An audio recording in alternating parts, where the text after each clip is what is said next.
सदगुरु कबीर साहब की वाणी के साथ साथ मैंने जैन दर्शन से संबंधित कुछ बातें भी उनको सुनाई।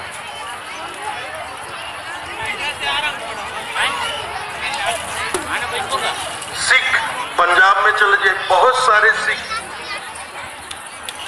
कबीरपंथी है। वैसे तो सिख लोग सदगुरु कबीर साहब को उतना ही सम्मान देते हैं जितना सदगुरु नानक देव को देते हैं।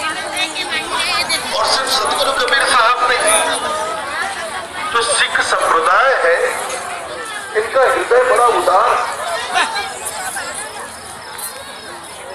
ये गुरु ग्रंथ साहब की बात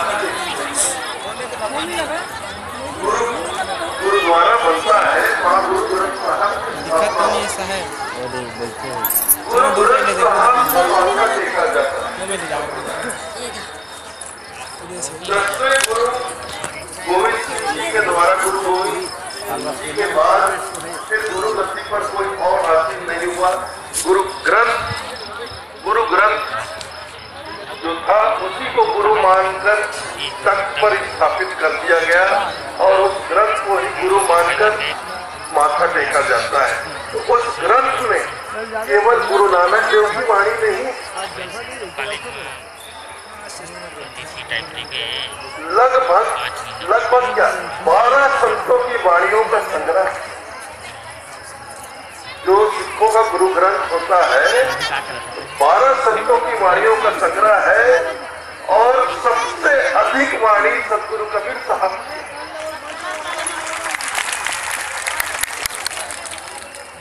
साखी है, शब्द है, रमैनी, सबसे अधिक मात्रा में सदगुरु कबीर साहब की वाणी,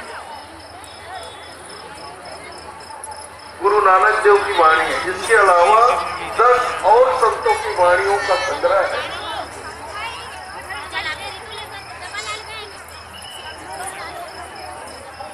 तो कबीर पंथ ये साहब की बड़ी कृपा है।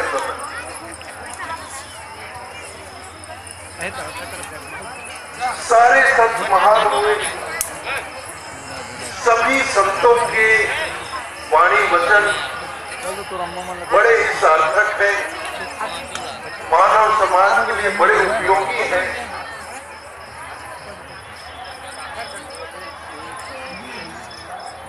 मेरे हृदय में संतों के प्रति कोई भेदभाव नहीं।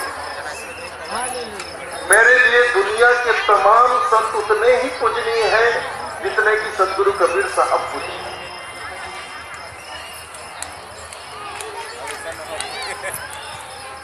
और संतों में भेदभाव करना भी नहीं चाहिए।